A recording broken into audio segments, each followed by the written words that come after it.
മക്കളെ, എല്ലാവരും അടിപൊളിയായിട്ടിരിക്കുന്നല്ലോ. അപ്പോൾ എല്ലാവരും ക്ലാസ്സുകളൊക്കെ തുടങ്ങി പഠിക്കാനൊക്കെ ആരംഭിച്ചപ്പോഴും 9ാം ക്ലാസ്സിൽ എൻ്റെ മക്കള് വളരെയധികം ടെൻഷനായിരുന്നു അല്ലേ. എപ്പോഴാണ് ടെക്സ്റ്റ് വരിക, പുതിയ സിലബസ് എങ്ങനെയായിരിക്കും, വലിയ വലിയ ടെൻഷനിലൊക്കെ ആയിരിക്കും നിങ്ങളല്ലേ. അതേപോലെ തന്നെയായിരുന്നു ഞങ്ങളും. കാരണം 9ാം ക്ലാസ്സിലെ ടെക്സ്റ്റുകൾ എങ്ങനെയാണ്, ബയോളജിയിൽ എന്തൊക്കെ മാറ്റം വരുമെന്നൊക്കെ ആലോചിച്ചായിരുന്നു മിസ്സ് വരുന്നത്. പക്ഷെ നമ്മുടെ ടെക്സ്റ്റൊക്കെ വന്നു. ഫസ്റ്റ് ചാപ്റ്റർ എന്ന് പറയുന്നത് കുറച്ച് കടുകട്ടിയാണെന്ന് പറയാം, എങ്കിൽ കൂടെ നല്ല മാറ്റങ്ങളാണ് വന്നിട്ടുള്ളത്. കാരണം ബയോളജി എന്ന് പറയുമ്പം നമ്മൾ 9ാം ക്ലാസ്സിൽ ഇതുവരെ പഠിച്ച സിലബസ് നോക്കുകയാണെങ്കിൽ നമ്മൾ 8ാം ക്ലാസ്സിലും 7ലും 6ലും നിങ്ങൾ പഠിച്ച കൂടുതൽ കണ്ടന്റിന്റെ കണ്ടിന്യൂവേഷൻ, അതിന്റെ തുടർച്ചയായിട്ടായിരുന്നു ഉണ്ടായിരുന്നത്. പക്ഷെ അധികമായിട്ടും ബേസിക്സുകൾ നിങ്ങൾക്ക് ഈ ഒരു പാഠത്തിൽ ഇല്ലായിരുന്നു. ഇനിയിപ്പോൾ ഇത് കഴിഞ്ഞ് 10th നോക്കുകയാണെങ്കിലും വലിയ ബേസിക്സ് ഒന്നുമില്ലാതെ പുതിയ ടോപ്പിക്കിലേക്ക് നേരെ ചാടുകയായിരുന്നു ഇതുവരെയുള്ള കാലത്ത്. പക്ഷെ ഇപ്പോൾ അതായത് ഈ കൊല്ലം വന്നിട്ടുള്ള മാറ്റം എന്ന് പറയുന്നത് വളരെയധികം നല്ലതാണ്. കാരണം നമ്മൾ ഇനി 10ാം ക്ലാസ്സിൽ പഠിക്കുന്ന അല്ലെങ്കിൽ പഠിക്കാൻ പോകുന്ന സബ്ജക്റ്റുകളും ടോപ്പിക്കുകളുടെയും ഒക്കെ ഒരു ബേസിക്സ് നിങ്ങൾക്ക് ഈ ഒരു 9th തന്നിട്ടുണ്ട്. അത് മാത്രമല്ല, +1 +2 നിങ്ങൾ പോകുമ്പം ആദ്യമായിട്ട് കേൾക്കുന്ന കുറേ ടേംസുകളും അതിൻ്റെ സിലബസ് ഒക്കെ കാണുമ്പോൾ ടെൻഷൻ ഒഴിവാക്കാൻ വേണ്ടിയിട്ട് അതിൻ്റെ കുറച്ച് ബേസിക്സ് കൺസെപ്റ്റുകളൊക്കെ നമ്മുടെ ഈ 9ാം ക്ലാസ്സിലെ പാഠത്തിൽ ഉൾപ്പെടുത്തിയിട്ടുണ്ട്. അപ്പോൾ ഇവിടെ 9ാം ക്ലാസ്സിലെ നമ്മുടെ ബയോളജിയുടെ ആദ്യത്തെ പാഠം എന്ന് പറയുന്നത് ജീവൽ പ്രക്രിയയിലൂടെ ലൈഫ് പ്രോസസ്സുകളെ കുറിച്ചാണ്. അപ്പോൾ സ്വഭാവേ നമ്മൾ നോക്കുകയാണെങ്കിൽ ഇതുവരെയുള്ളത് നോർമലി ഫോട്ടോസിന്തസിസ്, പ്രകാശ സംശ്ലേഷണം, ബാക്കിയുള്ള പ്രോസസ്സുകൾ ഓരോ ചാപ്റ്ററിലേക്ക് എന്ന രീതിയിലായിരുന്നു ഉണ്ടായിരുന്നത്. പക്ഷേ ഇപ്പോൾ മാറി വന്ന സിലബസ് എന്ന് പറഞ്ഞാൽ നിങ്ങൾ ഓരോ പ്രോസസ്സുകൾ പഠിക്കുന്നതിന് മുന്നേ തന്നെ എന്താണ് ബയോമോളിക്യൂൾ, അതായത് നമ്മൾ ശരീരത്തിൽ ഉണ്ടാക്കപ്പെടുന്നത് എന്തൊക്കെയാണ്, എന്തൊക്കെ വെച്ചിട്ടാണ് സെല്ലുകൾ ഉണ്ടാക്കുന്നത് എന്നൊക്കെ ഒരു ബേസിക് ഐഡിയ നിങ്ങൾക്ക് തരുന്നുണ്ട്.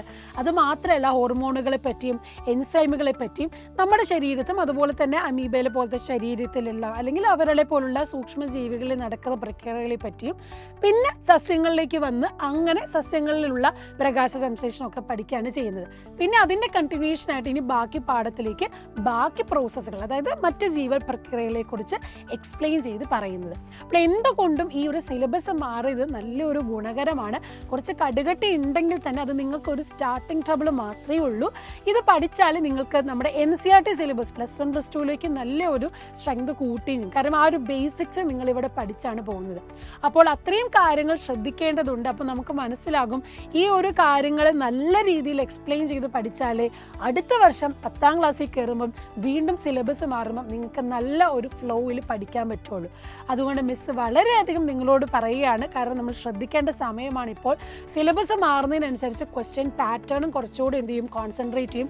കാരണം PYQ സെക്ഷൻസ് നമ്മൾ പഠിക്കുമെങ്കിൽ കൂടെ ഇതിൽ വന്നിട്ടുള്ള മാറ്റങ്ങൾ വെച്ച് എന്ത് ചെയ്യും, ക്വസ്റ്റ്യൻ വരുന്ന ചോദ്യങ്ങൾ വരുന്ന രീതിയിലും മാറ്റം വരാം. അപ്പോൾ ആ രീതിയിൽ നിങ്ങൾ നല്ല രീതിയിൽ പഠിക്കണമെങ്കിൽ നമ്മുടെ നീച്ച ബാച്ചിലേക്ക് തന്നെ നിങ്ങൾ ജോയിൻ ചെയ്യുക. കാരണം മാറി വന്ന സിലബസിനെ എങ്ങനെ കൈകാര്യം ചെയ്യണമെന്നും എങ്ങനെ അതിനു വേണ്ടി എക്സ്പ്ലെയിൻ ചെയ്യണമെന്നൊക്കെ നമ്മൾ പറഞ്ഞ് ഡിസ്കസ് ചെയ്താണ് പോകുന്നത്. ഇപ്പോൾ ഓൾറെഡി ആപ്പിലെ ബേസിക്സ് ക്ലാസ്സുകളൊക്കെ കഴിഞ്ഞു. ഫസ്റ്റ് ചാപ്റ്ററിൻ്റെ ബേസിക് കാര്യങ്ങളൊക്കെ നമ്മൾ പഠിച്ചു. ഇനി നേരെ ഡീറ്റെയിൽ ആയിട്ട് ലൈവിലേക്ക് പോവുകയാണ്, ചാപ്റ്റർ ഡിസ്കഷനിലേക്ക് പോവുകയാണ്. അപ്പോൾ ഇനിയും നമ്മുടെ നീഞ്ച ബാച്ചിൽ ജോയിൻ ചെയ്യാത്ത മക്കളുണ്ടെങ്കിൽ എത്രയും പെട്ടെന്ന് തന്നെ ജോയിൻ ചെയ്യുക.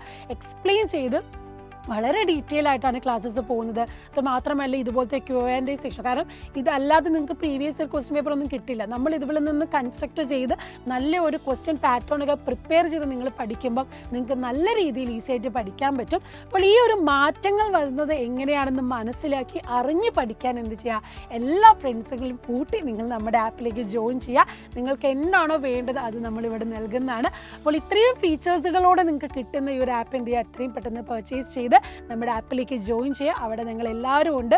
ഇതുപോലെ മറ്റ് സബ്ജക്റ്റിലും വന്ന മാറ്റങ്ങളൊക്കെ നിങ്ങൾക്ക് അറിഞ്ഞ് നല്ല രീതിയിൽ ഡീറ്റെയിൽ ആയിട്ട് പഠിക്കാം. So see you there. Bye by.